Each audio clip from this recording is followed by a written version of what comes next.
नमस्कार, मैं हूँ राज माहौर। आप देख रहे हैं द डायलॉग। आज मैं फिर आपके लिए लेकर आया हूँ डॉक्टर योगेंद्र जी द्वारा लिखा हुआ एक लेख। क्या प्रधानमंत्री के लिए संसद जरूरी नहीं है? वे 24 घंटे ऐसा कौन सा जरूरी काम करते हैं कि संसद में बैठने की फुर्सत नहीं है? क्या यह संसद का अपमान नहीं है? पहली बार जब वे संसद जा रहे थे तो संसद की सीढ़ियों पर माथा टेक रहे थे। उसी संसद में बैठने के लिए अब उनके पास समय नहीं है। सांसदों का भी क्या काम है? सिर्फ लट्ठबाजी करना।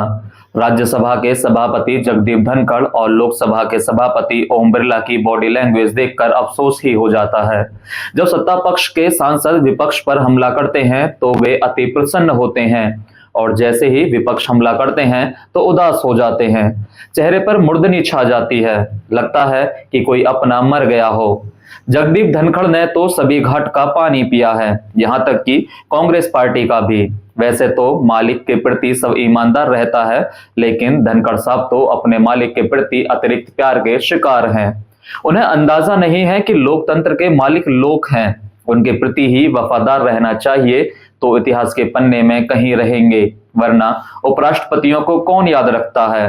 संसद में आजकल धींगा मुश्ती चल रही है। बहस में वर्तमान शामिल नहीं है, अतीत की चर्चा है।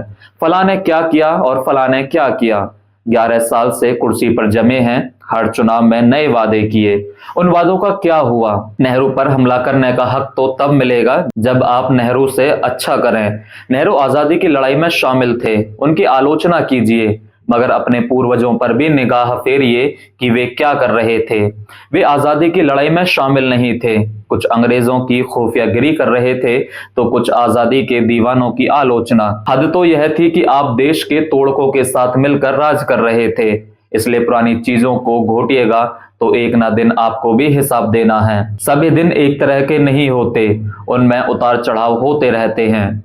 चढ़ाव के दिन गए, अब उतरने के लिए तैयार रहिए या इंतजार करिए। इतिहास सबसे हिसाब लेता है, छल कपट स्थायी नहीं होते। घमंड बहुत बुरी चीज होती है, इसे एक न एक दिन बिखरना है। सज्जनता और सहिष्णुता जीवन का अनिवार्य हिस्सा होना चाहिए। यहाँ तो यह रस्म है कि ना कुछ लेकर आए थे ना कुछ लेकर जाएंगे। अडानी जी भी खाली हाथ जाएंगे और आप भी।